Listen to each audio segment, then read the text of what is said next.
Today, as part of West Virginia Public Broadcasting's Read for the Record, we're going to be reading Thank You, OMU by Oge Mara.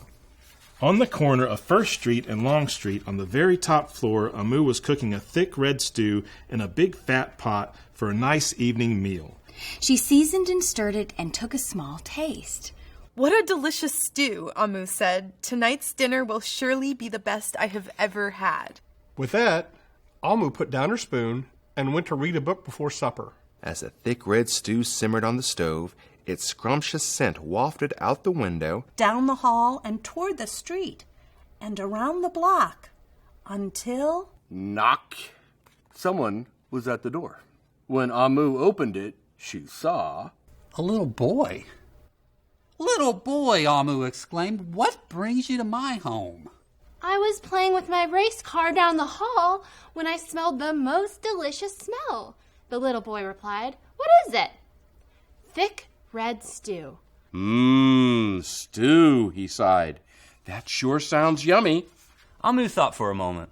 She was saving her stew for dinner, but she had made quite a bit. It would not hurt to share. "Would you like some?" The little boy nodded.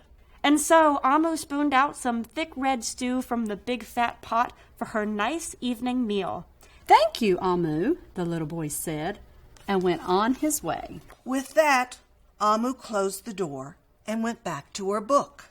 As she read, her thick red stew's scrumptious scent wafted out the window and out the door, down the hall, toward the street, and around the block until... Someone was at the door. When OMU opened the door, this time she saw... a police officer. "Ms. Police Officer," OMU exclaimed, "what brings you to my home?" "I was on duty down the street when I smelled the most delicious smell," Miss Police Officer replied. "What is that?" "Thick red stew." "Ah, stew," she said, and her mouth watered. "That sounds mighty tasty." OMU thought for a moment. There was still enough to share. "Would you like some?" The police officer nodded. Once again, OMU spooned out some thick red stew from the big fat pot for her nice evening meal. "Thank you, OMU," the officer said, and went on her way. And so, for the second time, OMU closed the door and went back to her book. Sure enough, as she read, her thick red stew's scrumptious scent wafted out the window and out the door, down the hall, towards the street, and around the block until, knock, knock, knock, again someone was at OMU's door. This time when she opened it up, she saw... "A hot dog vendor. Mr. Hot Dog Vendor," OMU exclaimed, "what brings you to my home?"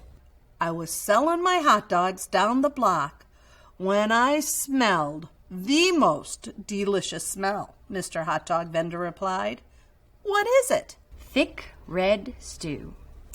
Ooh, stew. The vendor licked his lips. That sounds quite delectable. So OMU spooned out some thick red stew from the big fat pot for her nice evening meal. "Thank you, OMU," the hot dog vendor said, and went on his way. Throughout the day, people from all across the neighborhood knocked on OMU's door. She fed a shop owner, a cab driver, a doctor, an actor, a lawyer, a dancer, a baker, an artist, a singer, an athlete, a bus driver, a construction worker. Even the mayor stopped by, and each time they knocked, OMU shared.